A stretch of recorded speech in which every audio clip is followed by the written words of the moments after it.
Bunny's Book Club. Bunny loved books. He loved them ever since he first heard the lady with the red glasses reading aloud outside the library. As he listened, Bunny imagined himself climbing mountains, captaining a ship, and ruling a kingdom. But when summer ended, story time moved back inside. Bunny wasn't sure if animals were allowed in the library, but Bunny was sure he couldn't live without books. Night after night, he could hardly sleep for wishing. He had to do something. So with a flashlight in his paws and hope in his heart, Bunny jumped out of bed and tiptoed through the dark. But when he reached the library door, it was locked. So were the windows. Bunny tried digging, climbing, yanking. Nothing worked. Until finally he noticed the book return. The shiny handle was far above his head, but it was no match for a high-hopping bunny hungry for books. Bunny leapt. He clung to the bar and flung himself over and wriggled his cottontail through the slot. He landed inside with a thud. Bunny's eyes sparkled at the sight of the shelves bursting with books. It was better than a field of full, fresh, crunchy carrots. Bunny didn't know where to start. He took a deep breath. It smelled as if we were wrapped inside the pages of his favorite book. He followed his nose to the adventure section. There he found stories about swashbucklers, sharks, superheroes. Bunny greedily grabbed them all. His whiskers twitching with excitement, he slipped his treasures through the book slot, one by one. Then, performing his best balancing act, Bunny wobbled home. He couldn't wait to dig in. And so Bunny returned to the library each night. He searched and sneaked, then scurried back to read. Soon his home was more books than burrow. Then one evening a loud knock startled Bunny. He closed his books and opened the door. "Where have you been?" asked Porcupine. "Reading," said Bunny. "Why?" said Porcupine. Bunny's eyes popped wide open. "Why?" he sputtered. "Have you ever been to the library?"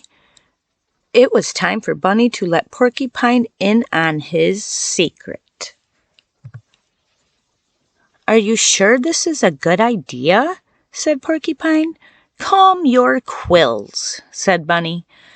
"I'm too prickly, I'll never fit." Bunny pushed and shoved until pop went Porcupine. Bunny slipped in and flipped on his flashlight. "Whoa," said Porcupine. "I know," said Bunny. "Do you think there's a story about balloons?" "I've always wondered about balloons." "Most definitely," said Bunny. Sure enough, Porcupine found books on balloons, and on deserts, and on dunes, on caterpillars and cocoons. When Bunny handed him one about hedgehogs, he hugged it. The two friends took turns cramming books out of the slot. Their towers teetered so high they could barely carry them. Back at Bunny's, they cozied up with cups of tea and carrot muffins. Together, they read until sunrise. One night, Bear noticed the light on at Bunny's. He opened the door and tripped over a stack of books. "What's going on?" said Bear. "Here," said Bunny, handing him a book. Bear made room and settled in to read. Soon more curious animals visiting Do you have any books about outer space? Said Bird. Or about volcanoes? Asked Mole. I'd like a ghost story, said Mouse. I think it's time for a field trip, said Bunny. One by one, the animals stuffed themselves into the library. Bear caused a bit of a delay. They scattered about, sniffing the stacks, pawing over pages. Squirrel gathered stories about the circus. Raccoon nabbed one about outlaws and bandits. Frog found a fairy tale. No one heard the key in the front door. No one heard the clank, clack, clanking of footsteps. No one heard the light flick on. What do we have here? Said the librarian. The animals looked up in shock. Bunny gasped, Porcupine gasped, and Bear groaned. Follow me, she said. The animals marched slowly behind her. We're done for, whispered Porcupine. All libraries have rules, said the librarian sternly. Bunny's whisker trembled. Porcupine's back bristled. Bear eyed the door. Bunny stepped forward to take the blame. The librarian leaned down. The first rule is, every book lover must have one of these, she said. She handed Bunny and his friends shiny, new library cards.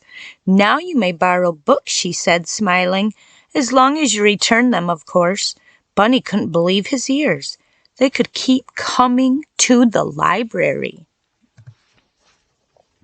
He beamed at his fellow readers, then bounced to the shelves. He picked the perfect book and he proudly checked out the very first official selection for Bunny's Book Club.